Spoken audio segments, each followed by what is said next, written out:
What is the mark of the beast? And what does the Bible say? Growing up, I was always told that the mark of the beast would be written on your forehead or on your hands or on your chest, or they had information confirming that it would be 666, but it has nothing to do with that. The mark of the beast has always been here, and it continues to be here. Let me explain. In this life, we're all given free will. However, free will is slowly being taken away from us, and we're allowing it to. We now live in a world where people who own businesses, people who are leaders, knowing that you and I need a job in order to sustain ourselves, will cripple us to think in a militant way. We are being forced to think in such a way that we are told to do as they say. Because we allow them to have that kind of control over us, we no longer have free will. In all essence, we are imprisoning our very souls. And when we allow these individuals to have that amount of control over our lives, evil spirits, demonic spirits will eventually not just enter in and out of us, but they will take over our very body. I had an encounter last week with a customer service agent, and it was surrounding the injustice that was being done to me. And I ended up asking this individual if I were his mother or his grandmother or his aunt or his cousin or any family member for that matter, knowing what he was being told to do to me, if he felt that to be fair and just. You see, we must always remember that our God of heaven, He is always fair and just. Without hesitating, without thinking, this customer service agent responded, and very boldly too, that I had no rights to tell him how he needed to perform his job, and he was following the orders of the company. Now, I'll tell you more about that story in another video, but the bottom line is, regardless of the proof that I had to back up the truth, he did not want to hear it.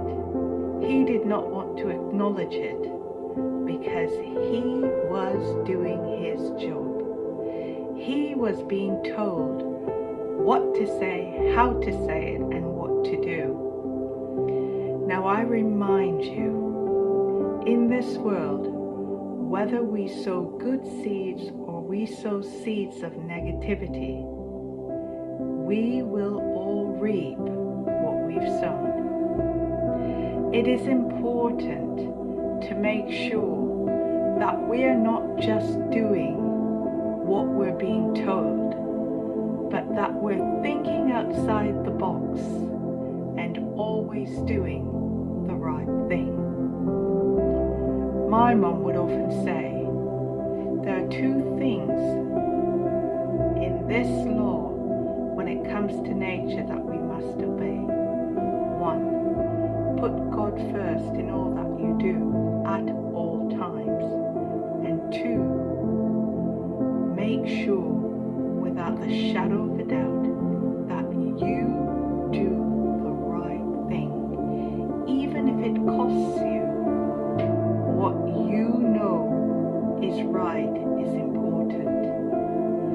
We are so caught up in this world with worrying about how we're going to pay our bills, how we're going to feed our loved ones, how we're going to eat, that we are willing to sell our very hearts, our very bodies to evil in order to eat. The book of Matthew tells us, by their fruit you will know them. The windows are always the eyes to your soul. And when we allow negativity to take over our bodies, not just one, not just two, several spirits will enter, and they will take up this temple as their dwelling. And you as an individual will no longer have control of your body, because you will be in a sunken place. You will be forgotten, and these evil spirits will take over.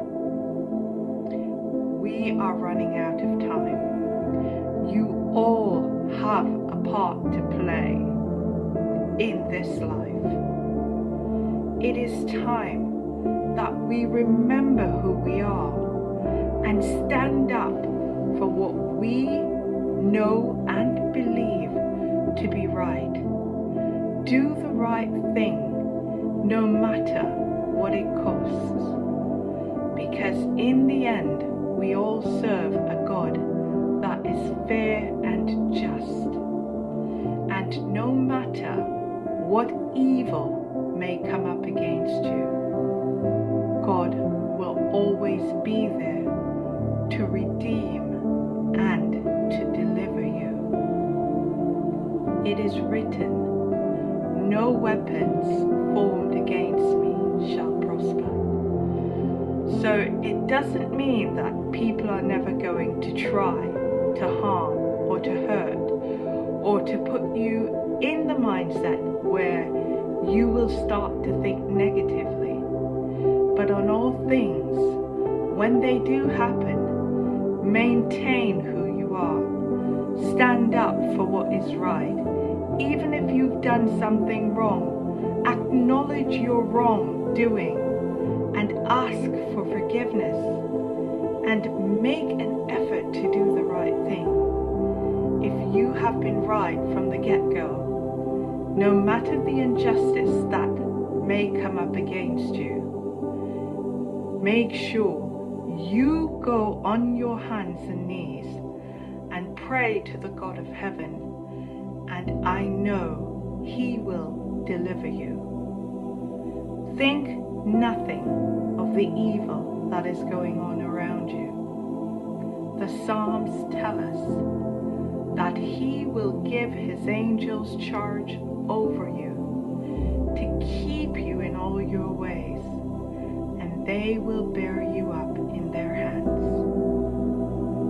Continue to give your all to prayer, through prayer, I should say, to the God of heaven. He is never going to leave you or I to suffer, and He will prepare that table before us, and it will be in the presence of those who wronged us, our enemies.